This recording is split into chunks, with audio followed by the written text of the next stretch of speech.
Turn it back out. The man quietly destroying the Dallas Mavericks.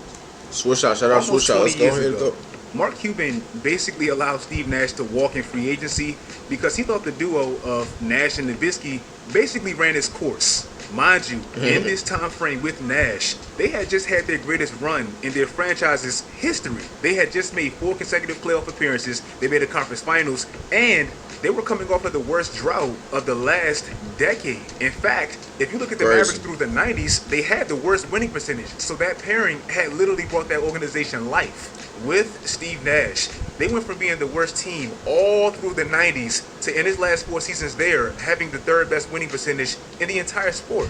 And it's not like they were doing this against subpar talent or in a subpar conference. Look at those top 5 teams. They're all Western Conference teams. This was in the midst of the Lakers starting their dynasty, the Spurs beginning their dynasty.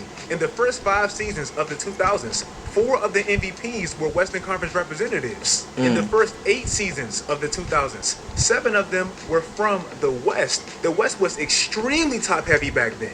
I'm saying all this to give you the background of the West and specifically the Mavericks at that time.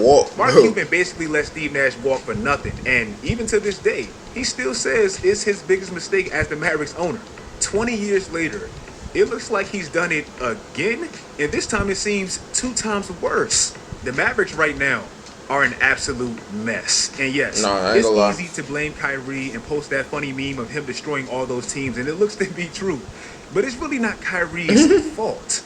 All of this truthfully started with the mismanagement at the top, which resulted in the reactionary move to gamble for Kyrie. Why is you grabbing a grown man hair, bro? What's going on, bro? I'm not going to beat you over the head with the Jalen Brunson thing because by now, we all understand what happened.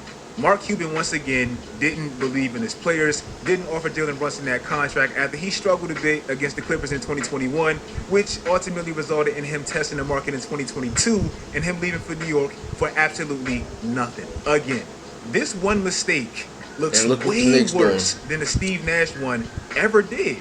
But it's probably good for him. You know, he get to be the best player, one of the best players. You know, the starting point. So it's like a win for him, really. Direction. Steve Nash was entering his 30s, and the change with moving Steve Nash and moving on from Don Nelson allowed Dirk to really take that leap.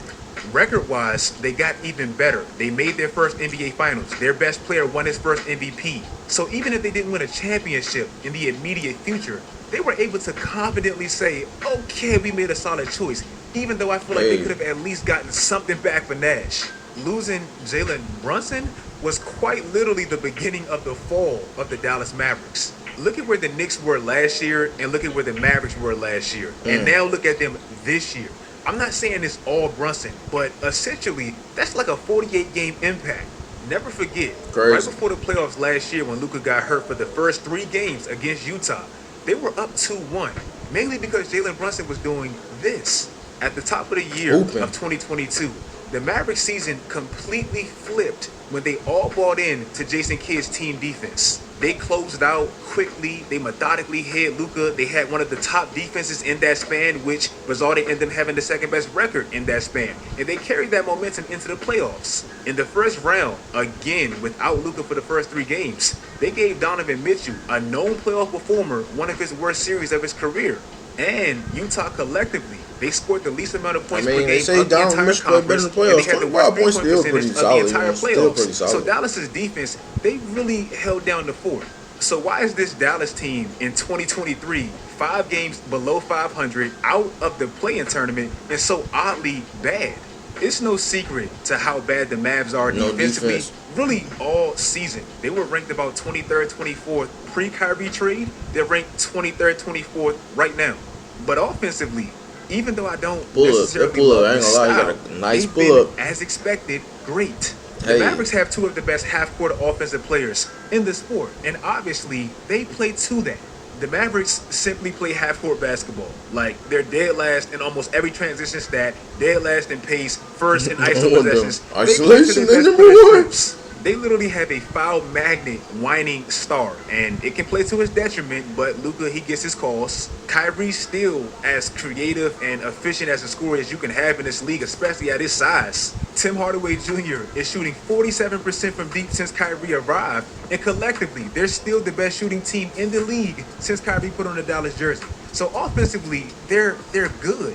So again, they're terrible defensively. They're great offensively. What else can be another problem that this team really has? Because recently they've sucked. Well, why? He said it best. Boardman gets paid. This team is getting. Hold on, y'all. Be right back. Gotta go get this stuff out the oven.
I'm back, yo. I'm fucking back, and I'm smoking on some really crack.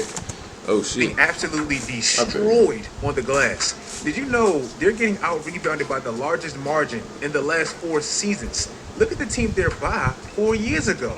In fact, look at the last 5 teams that were. I mean, the Bulls were the best team in the league, so we can do that to anybody. So that's not that shocked about the Bulls, y'all.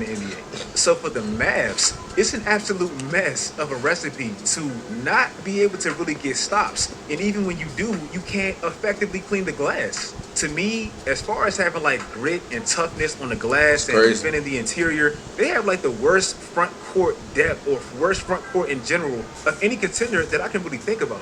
Think about it like this. The Mavericks, they're 3-10 in their last 13 games. Guess what? In said games, they're out shooting their opponents from the field, from the three-point line, and from the free throw line. So again, why are they losing like this? Because they are getting punished on the glass. In the last 13 games, they've been outboarded in 11 of them. In these games, they're giving up a differential of -7. Oh yeah, that would be the worst in almost 14, 15 years. Luka next season will be making $40 million, deservingly, obviously. But after that, you have some real head scratchers financially. Davis Bertans is getting. What has Davis Bertans even been doing, low-key? I mean, who else? Trey Powell, I guess, like, y'all is just hanging on to, bro. I'm sorry. No offense to Powell. It's just, bro, I don't know. He's been on squad for a minute and it's just like, I guess you ain't doing what you're supposed to be doing. I guess you can give up. You might as well just give up Hardaway too, right? I guess you give up him. Well, Kyrie might leave anyway, so it's like, you know what I'm saying? They're probably gonna give him paid to do absolutely nothing. Tim Hardaway Jr. is getting paid a little bit more to do what Davis should be doing. Maxi Kleber is on a pretty sizable contract, given their financial situation. And you still have to decide, okay, we got worse after Kyrie got traded. We were the 6th seed, and now we're the 11th seed. But are we going to keep him? Because he does have the leverage. Essentially, we traded DFS, Spencer Dinwiddie, and Jalen Brunson for Kyrie. And if you lose Kyrie, you lost all 4 of them for nothing. Mark Cuban should literally consider firing himself if that were to happen. But also, is Kyrie going to want to stay and come back Exactly. to what looks to be a mess? I don't know if he's going to have options. He's I don't going to know what LA, Kyrie bro. really Kyrie's is. going to But LA, all in bro. all, I'm the sorry. mistake He's all going to LA. goes back to Jalen Brunson. Mark Cuban could have kept Jalen Brunson, who gives you relative production offensively, on a Bucket. reasonable contract, which would have Yeah, left Birdie room a bucket, though. I financially ain't gonna for lie. them to patch all those gaping holes. Remember, Mark Cuban is the same guy that didn't want to keep Tyson Chandler right after he anchored their 2011 championship defense, and he went on. Wait, wow. So you just Mark Cuban is okay.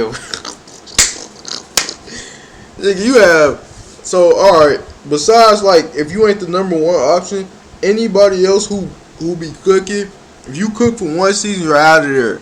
So play garbage, cause he's getting you out of there He if was you the play player of the year good. for the Knicks the following season.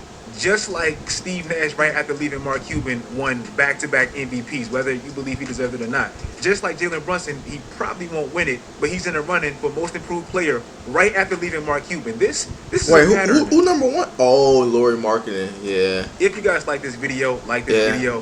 I'm not gonna lie, I like the standings right where they are in the West. So if Dallas doesn't make it, I'm cool with that. But it's tough times in Dallas. Hopefully they can still get that pick. That's the good part. I'm trying to think. Who do y'all think most improved? What's the dude name? Lori Marketing or Brunson? I mean, Brunson, the Knicks is in the playoffs. I ain't gonna lie, but at the same time, you got Marketing. Like, who has to better improve? Like, we already knew Brunson can hoop. Look, he got better, but it's like he was already showing signs of good hooping. Marketing kind of like it was like we wasn't sure. Now he's like showing it. Okay, you know what I'm saying? So I see what's going on.